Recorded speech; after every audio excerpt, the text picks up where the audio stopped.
авторот на ретки евергрини, без рок на траење. Многумина не знаат некако му името и презимето. Ама се вика Дарко Гелев, Брейк. Наш гостин денеска, добро утро. Добро утро. Добро утро за Дарко Гелев. Дарко Гелев Брейк или само Брейк? На кое име најчесто се? Викан Брейк, тоа што лошо некаде кој излезе по надписи. Дарко Гелев Викан Брейк направил некоја белја. А тогаш правите белја. Брейк, сите што не знаат, од второ деление има многу мал. Ова Дарко Гелев е случајно на раѓање, дадено и останало така. Да, тоа Дарко е само за по дома и тоа родители, сестра, блиска. И кога се така мили, обично, да не кажам кога ме викаат, кога правам глупости. Долго чекавме да ве сретнеме, ќе ве исперсираме, ние што не ве познаваме лично и сакаме да ја прашаме од каде извира таа непресечна инспирација на песни кои немаат ограничувања никакви, ниту интерпретаторски, изведувачки, а ниту емотивни. Убаво. Прашањево.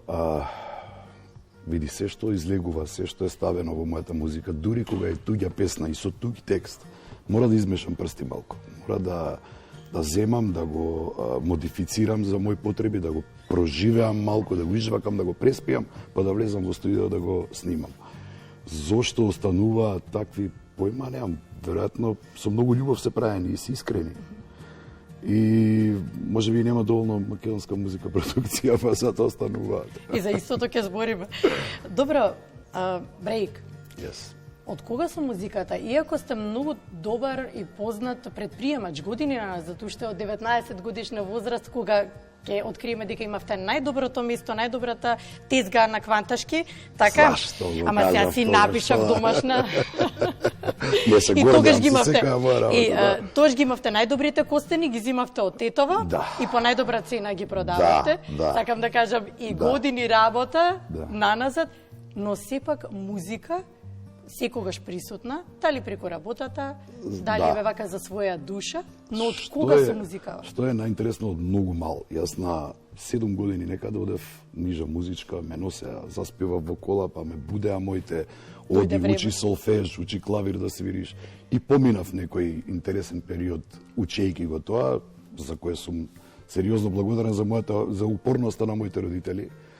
А кај мене дома имам 4 години по стара сестра. Се купи клавир за неа, не научи, јас научи. Се купи гитара за неа, она не научи, јас научи. Така бива со второто. Така бива, второто дете наследува. Да, и не знам, од многу мал се бавам со тоа. Многу мал сум во тие кругови, например, појма немам, кога бев 14 години прв пат во овие простори, во оваа зграда се појавивме, ќе утнам, не се сеќам како се викаше таа емисија, беше многу популарна на времето, со групата Woodstock. Дете бев, 14 години, со коси бевме, со нешто. И беше спектакл во тоа време да се појавиш, се сеќам дека се враќав со автобус од овде на кај аеродром си одев и ме препознаваа во автобус, па тоа беше како да сум Роби Вилијамс. Тогаш имаше телевизијата, немаше социјални медиуми, немаше YouTube. Немаше ништо. Се на се љубовта кон музиката. Значи, ако ја сакаш музиката, се смееме со пријатели, скоро бевме во еден ресторан во Скопје, и се подиспразни, останавме, гледам, цело време гледам клавир еден таму од страна, си правим, ојте ме, каде, шо гледаш клавирот? Ко да прашам, викам да посвирам малку. Оди ми, вика, тој дечкото, оди стане, свири, нема гајле.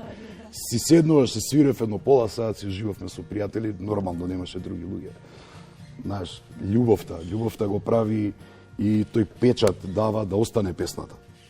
Како трае? Како се чувствуваш кога така од позадина, од страна ќе видиш и ќе чуеш дека не само што се интерпретираат твоите песни, не само што се пуштаат по кафичите, кафулињата, кафеаните и така натаму, во секоја можна прилика и весела и тажна, нели, тоа е составен дел од животот. Како се чувствуваш кога ќе видиш дека луѓето ја сакаат твојата музика? Пази, чувството е прекрасно, најубаво. Често пати не верувам јас во тоа.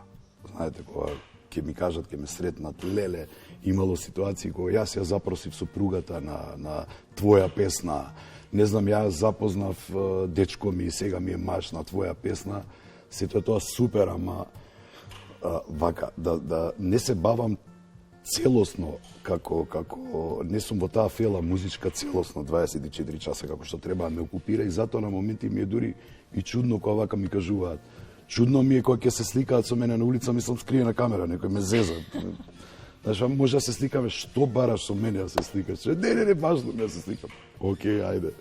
Ова се евергрини кои што се за цел живот. Ќе ве прашам како се создаваат евергрини, како се создаде нешто што живее веќе 20 години и има истото влијание како пред 20 и повеќе години и во различно време.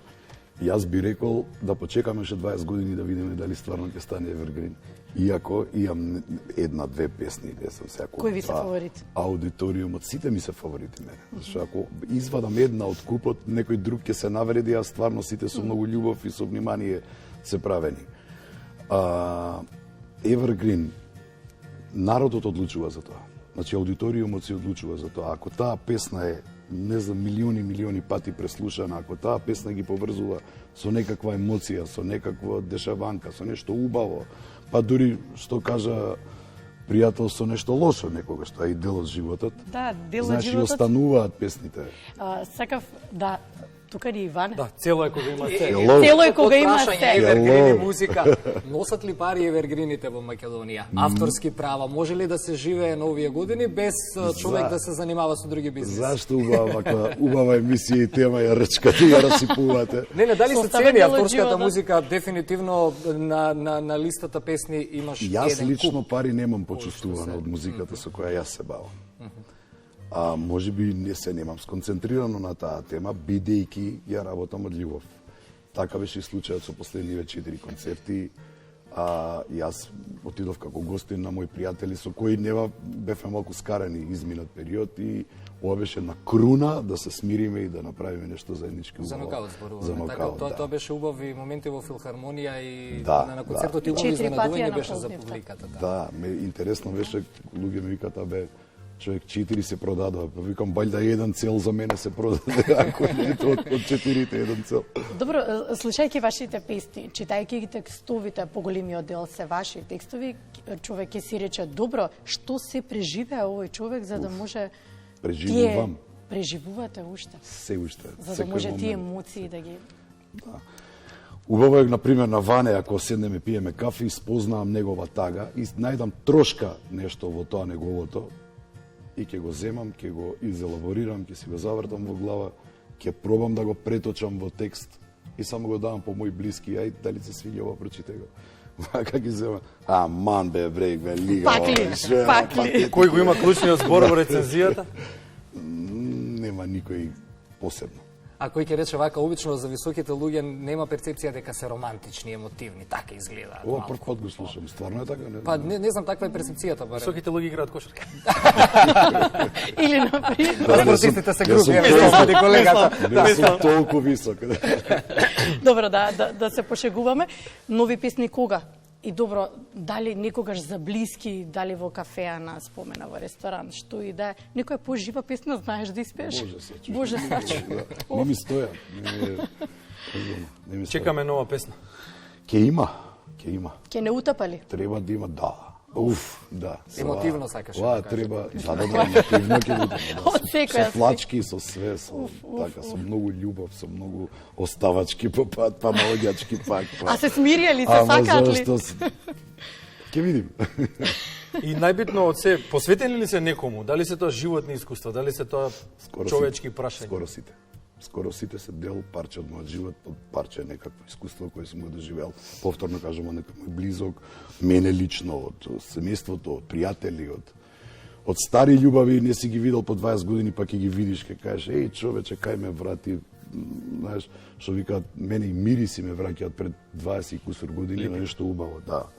Да, вака слушајќи ве, колку сте во суштина емотивен човек. Емотивен човек, колку се чувствувате, тоа сакав да кажам. Добро, не верувавте дека 4 пати филхармонија ќе наполните и сите во еден глас ги пеја вашите песни. И си рековте, добро, на луѓето што им треба забава или се носталгични? Што им недостасува? Што треба да не спаси сите во ова време, не време? Знаеш како, конкретно стварно беше и импактот од публиката изненадувачки во филхармонија. Сакам да верувам дека од 4-те еден јас сум заслужен за луѓето што дошле да ме гледаат. На моменти на блиски мои им викам не друго дојде од Сеир да видат дали знам да пеам и дури свирев клавир таму да ме видат сите дека свирам. Дека и тоа. Да, се изненадив. Ја верували или не, мислам, не знам, МТВ го снимаше, се уште веројатно се монтира, ќе го гледате. Ќе го видиме и тоа. Солзи на очи имав кога го завртив микрофонот и сите ги пеат песниве. Сега ми доаѓаат солзи на очи.